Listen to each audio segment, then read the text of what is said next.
Hello everyone, this is Chiranjit Shil and you are watching Digi Classes. আজি আমি যেটো বিষয় অধ্যয়ন কৰিম সেইটো হল যে সেন্ট্ৰাল ব্যাংকে কেনেকৈ বাণিজ্যিক বেংকসমূহক নিয়ন্ত্ৰণ কৰে বা সেন্ট্ৰাল ব্যাংকে কেনেকৈ বাণিজ্যিক বেংকৰ সহায়ত আমাৰ দেশত থকা মুদ্ৰাৰ পৰিমাণ ব্যৱস্থাক নিয়ন্ত্ৰণ কৰিব পাৰে বা মুদ্ৰাৰ যোগানক নিয়ন্ত্ৰণ কৰিব পাৰে। How the central banks can control the money supply in the economy with the help of the commercial bank. আসলতে ইয়াৰ আগতে আমাৰ জানিব লাগিব যে সেন্ট্ৰাল বেংক কি, কমাৰ্চিয়েল বেংক কি আৰু এই বেংকসমূহৰ মূল কাৰ্যাৱলীসমূহ কি কি। তো আগৰ ভিডিঅ'সমূহত আমি কমাৰ্চিয়েল বেংক আৰু সেন্ট্ৰাল বেংক দুটাৰ বিষয়ে সবিশেষ আলোচনা কৰিছো। সেই ভিডিঅ'সমূহ আগতে চাই ল'ব। আৰু আমাৰ চেনেলটো যদি এতিয়ালৈকে সাবস্ক্ৰাইব কৰা নাই চেনেলটো নিশ্চয় সাবস্ক্ৰাইব কৰি ল'ব আৰু আগন্তুক ভিডিঅ'সমূহ পাই থকাৰ কাৰণে বেল আইকনটো ক্লিক কৰিব আৰু ভিডিঅ'সমূহ ভাল লাগি থাকিলে নিশ্চয় এটা লাইক কৰিব আৰু নিজৰ বন্ধু বান্ধৱীৰ মাজত শ্বেয়াৰ কৰিবলৈ নাপাহৰিব। তো আজিৰ ভিডিঅ'টো আৰম্ভ কৰো। কনসেপ্টটো হ'ল যে সেন্ট্ৰাল বেংকে কেনেকৈ দেশত থকা মুদ্ৰাৰ যোগানৰ পৰিমাণক নিয়ন্ত্ৰণ কৰে। সেন্ট্ৰাল বেংকে কমাৰ্চিয়েল বেংকসমূহক যোগেদি দেশত থকা মুদ্ৰাৰ যোগানৰ পৰিমাণক নিয়ন্ত্ৰণ কৰাৰ পদ্ধতি হ'ল দুটা। তাৰে এটা হ'ল কোৱান্টিটেটিভ মেথড পৰিমাণবাচক পদ্ধতি আৰু আনটো হ'ল কোৱালিটেটিভ মেথড গুণবাচক বা বাছনিমূলক পদ্ধতি। আজি আমি এই ভিডিঅ'টোত অকল কোৱান্টিটেটিভ মেথড অৰ্থাৎ পৰিমাণবাচক ঋণ নিয়ন্ত্ৰণ পদ্ধতিৰ বিষয়ে আলোচনা কৰা হ'ব বা আমি আলোচনা কৰিম আৰু ইয়াৰ নেক্সট ভিডিঅ'টোত কোৱালিটেটিভ মেথড বা গুণবাচক পদ্ধতিসমূহ আলোচনা কৰা হ'ব। তো সেন্ট্ৰাল বেংকৰ কোৱান্টিটেটিভ মেথডৰ ভিতৰত বা পৰিমাণবাচক পদ্ধতি যেটো আছে তাৰ ভিতৰত প্ৰথম যেটো আহিব সেইটো হ'ল যে CRR নগদ সংৰক্ষণ অনুপাত কেশ ৰিজাৰ্ভ ৰেশিও। CRR কি? যে CRR হ'ল কমাৰ্চিয়েল বেংকসমূহ সেন্ট্ৰাল বেংকত ৰাখিবলগীয়া এটা বাধ্যতামূলক বৰঙণি। অৰ্থাৎ কমাৰ্চিয়েল বেংকসমূহে সেন্ট্ৰাল বেংকসমূহত ফিক্সড পাৰ্চেন্টেজ হিচাপত যিখিনি পইচা জমা ৰাখে তাকে CRR বুলি কয়। আমি আগৰ ভিডিঅ'টো এইবিলাক আলোচনা কৰিছো। এতিয়া কথা হ'ল এই CRR যোগেদি সেন্ট্ৰাল বেংকসমূহে কেনেকৈ বাণিজ্যিক বেংকসমূহৰ মুদ্ৰাৰ যোগানৰ পৰিমাণক নিয়ন্ত্ৰণ কৰে। এতিয়া আমি ধৰি ললো যে প্ৰথম অৱস্থাত CRR আছিল 4%। অৰ্থাৎ CRR 4%ৰ মিনিং এইটো যে বাণিজ্যিক বেংকসমূহে কেন্দ্ৰীয় বেংকত তেওঁলোকৰ জমাৰ অৰ্থাৎ বাণিজ্যিক বেংকসমূহৰ জমাৰ 100 টকাৰ 4 টকা কেন্দ্ৰীয় বেংকত জমা ৰখাটো বাধ্যতামূলক।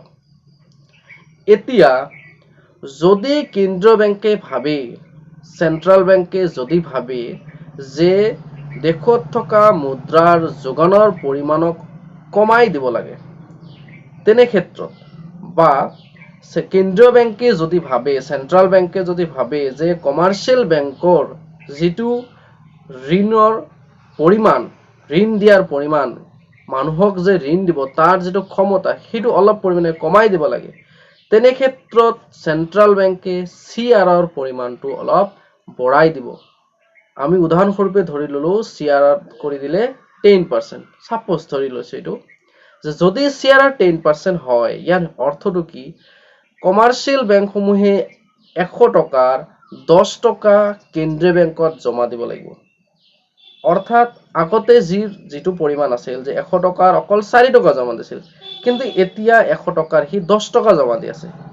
অৰ্থাৎ আগতে কমাৰ্চিয়েল বেংকসমূহে নিজৰ লগত 94 rupees ৰাখিব পাৰিছিল কিন্তু সেইটো পইচা এতিয়া কমি গৈ 90 rupees হৈ গ'ল। অৰ্থাৎ কমাৰ্চিয়েল বেংকৰ যেটো মুদ্ৰাৰ পৰিমাণ বা যেটো মুদ্ৰা বনোৱাৰ পৰিমাণ মানুহক ঋণ দিয়াৰ যেটো ক্ষমতা সেইটো আগতকে কমি গ'ল। কিয়নো আগত সেইটো আছিল 96 rupees কাৰণ 4 টকা জমা দিছিল 96 rupees নিজৰ লগত ৰাখিছিল।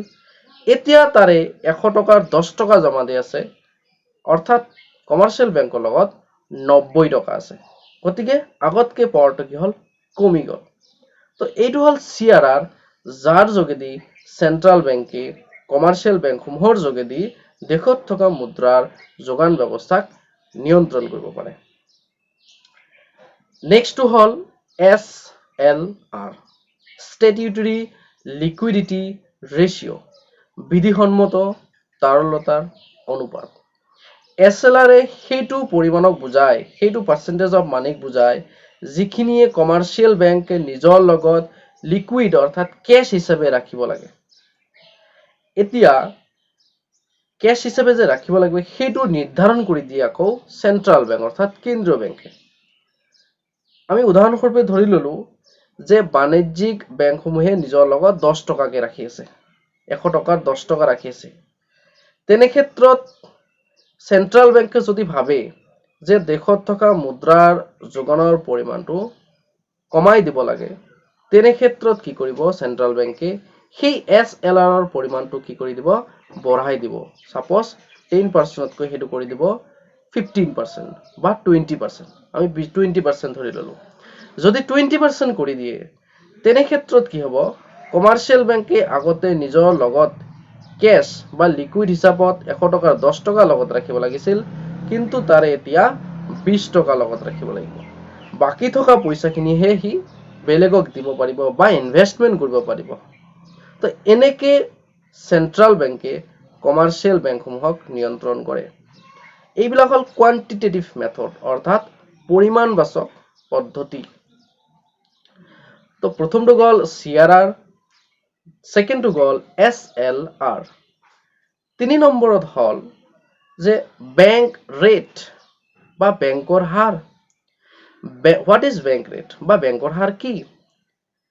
Bank rate indicates that rate at which rate the central bank provides money to the commercial bank. অৰ্থাৎ কেন্দ্ৰীয় বেংকে যি সুদৰ হাৰত বা যি হাৰত বাণিজ্যিক বেংকসমূহক ঋণৰ যোগান ধৰে সেই হাৰকে কোৱা হয় বেংক ৰেট। অৰ্থাৎ আমি যদি আৰু সহজ ভাষাত ক'ব বিচাৰো যে কমাৰ্চিয়েল বেংকসমূহৰ যেতিয়া ঋণৰ দৰকাৰ হয় বা প্ৰয়োজন হয় সেই চেন্ট্ৰেল বেংকৰ পৰা ঋণ ল'ব পাৰে। তেনে ক্ষেত্ৰত চেন্ট্ৰেল বেংকে যিটো সুদৰ হাৰত পইচা দিয়ে কমাৰ্চিয়েল বেংকসমূহক সেই ৰেটটোকে কোৱা হয় বেংক ৰেট।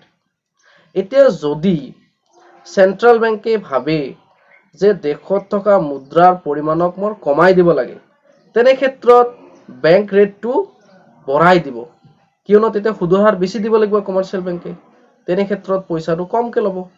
আকৌ যদি ঠিক ওলোটাটো হয়, চেন্ট্ৰেল বেংকে যদি ভাবে যে বাণিজ্যিক বেংকসমূহৰ ঋণৰ যিটো ক্ষমতা সেইটো বঢ়াই দিব লাগে বা দেশত থকা মুদ্ৰাৰ পৰিমাণটো বৃদ্ধি কৰিব লাগে, তেনে ক্ষেত্ৰত এই বেংক ৰেটৰ পৰিমাণটো কমাই দিয়ে। অৰ্থাৎ তেতিয়া কম সুদৰ হাৰত কমাৰ্চিয়েল বেংকে চেন্ট্ৰেল বেংকৰ পৰা বেছিকে পইচা ল'ব পাৰে। তো এইটো হ'ল বেংক ৰেট, যাক ৰেপো ৰেট বুলিও কোৱা হয়। ইয়াৰ উপৰিও আৰু এটা পদ্ধতি আছে, অৰ্থাৎ আৰু এটা মেজাৰ্স বুলি আমি কওঁ, সেইটো হ'ল গভৰ্নমেন্ট সিকিউৰিটিজ অৰ্থাৎ open market operations. Open market operations indicates that market where government securities are bought and sold. অৰ্থাৎ খোলা বজাৰ প্ৰক্ৰিয়া। খোলা বজাৰ প্ৰক্ৰিয়া হ'ল এনে এটা বজাৰ প্ৰক্ৰিয়া য'ত চৰকাৰী অংশপত্ৰসমূহৰ ক্ৰয় বিক্ৰয় কৰা হয়। অৰ্থাৎ বন্ড বা গভৰ্নমেন্ট কিছুমান কোম্পানীৰ শ্বেয়াৰ, সিকিউৰিটিজ এইবিলাকৰ ক্ৰয় বিক্ৰয় কৰা মাৰ্কেটকে কোৱা হয় খোলা বজাৰ প্ৰক্ৰিয়া বা গভৰ্নমেন্ট সিকিউৰিটিজ, য'ত ক্ৰয় বিক্ৰয় কৰা হয় তাক কোৱা হয় ওপেন মাৰ্কেট অপাৰেশনস। এতিয়া ইয়াৰ যোগেদি চেন্ট্ৰেল বেংকে কেনেকৈ নিয়ন্ত্ৰণ কৰে সেইটো বুজিবলৈ চেষ্টা কৰা হওক। যেতিয়া চৰকাৰে বা কেন্দ্ৰীয় বেংকে চেন্ট্ৰেল বেংকে ভাবে যে দেশত থকা মুদ্ৰাৰ পৰিমাণটো বঢ়াই দিব লাগে, তেনে ক্ষেত্ৰত বনসমূহ কি কৰিব, মানুহে বনসমূহ মুদ্ৰাত পৰিণত কৰিব। যেতিয়া ধৰি ললো যে মোৰ ওচৰত এটা বন্ড আছে বা সিকিউৰিটিজ আছে, সেইটো মই যদি বিক্ৰী কৰি দিওঁ তেতিয়া মই মুদ্ৰালৈ আহিল পইচাটো, অৰ্থাৎ মুদ্ৰাত বা কেশত মই ট্ৰান্সফাৰ কৰিব পাৰিলো, তেতিয়া সেইখিনি পইচা মোৰ হাতত আহি গ'ল। অৰ্থাৎ তেতিয়া দেশত থকা মুদ্ৰাৰ পৰিমাণ ব্যৱস্থা লাহে লাহে বৃদ্ধি পাব থাকিব। ঠিক তাৰ ওলোটা কেছ যদি হয়, যেতিয়া অৰ্থনীতিত মুদ্ৰাৰ পৰিমাণ বেছি হয়, তেতিয়া চেন্ট্ৰেল বেংকে বা গভৰ্ণমেণ্ট চেন্ট্ৰেল গভৰ্ণমেণ্টৰ হেল্পত কি কৰে বহুতো ধৰণৰ সিকিউৰিটিজ গভৰ্ণমেণ্ট সিকিউৰিটিজ বা বণ্ডসমূহ বিক্ৰী কৰি দিয়ে বজাৰত তেনে ক্ষেত্ৰত মানুহে কি কৰে সেই বণ্ডসমূহ বা সিকিউৰিটিসমূহ ক্ৰয় কৰে পাৰচেজ কৰে যেতিয়া বণ্ড বা সিকিউৰিটিসমূহ পাৰচেজ কৰিব তেতিয়া মানুহৰ হাতত থকা পইচাখিনি চৰকাৰৰ হাতত গুচি যাব অৰ্থাৎ দেশত থকা মুদ্ৰাৰ যিটো পৰিমাণ আছে সেইটো কমি যাব তো এইটো হল এটা সিস্টেম খোলা বজাৰ প্ৰক্ৰিয়া বা ওপেন মাৰ্কেট অপাৰেশনছ যাৰ জৰিয়তে চেন্ট্ৰেল বেংকসমূহে দেশত থকা মুদ্ৰাৰ যিটো পৰিমাণ আছে সেইটো নিয়ন্ত্ৰণ কৰিব পাৰে তো আমি কোৱান্টিটেটিভ মেথড বা পৰিমাণবাচক পদ্ধতিত চাৰিটা ইয়াত আলোচনা কৰা হল প্ৰথমটো আছিল CRR সেকেন্ডটো আছিল SLR থাৰ্ডটো আছিল বেংক ৰেট ফোৰ্থটো হল ওপেন মাৰ্কেট অপাৰেশনছ বা খোলা বজাৰ প্ৰক্ৰিয়া আমি আগন্তুক ভিডিওটোত কোৱালিটেটিভ মেথডছ অৰ্থাৎ গুণবাচক বা বাছনিমূলক পদ্ধতি আছে সেইটো আলোচনা কৰিম তো thank you for watching the videos তো আমাৰ ভিডিওসমূহ নিশ্চয় লাইক কৰিব আৰু শ্বেয়াৰ কৰিবলৈ নাপাহৰিব আৰু যদি চেনেলটো সাবস্ক্ৰাইব কৰা নাই নিশ্চয় সাবস্ক্ৰাইব কৰিব আৰু বেল আইকন ক্লিক কৰিব অৰ্থাৎ আগন্তুক আমি যিমান ভিডিও আপলোড কৰিম সেই ভিডিওসমূহৰ নটিফিকেশন পোৱাৰ কাৰণে thank you for watching keep learning thank you all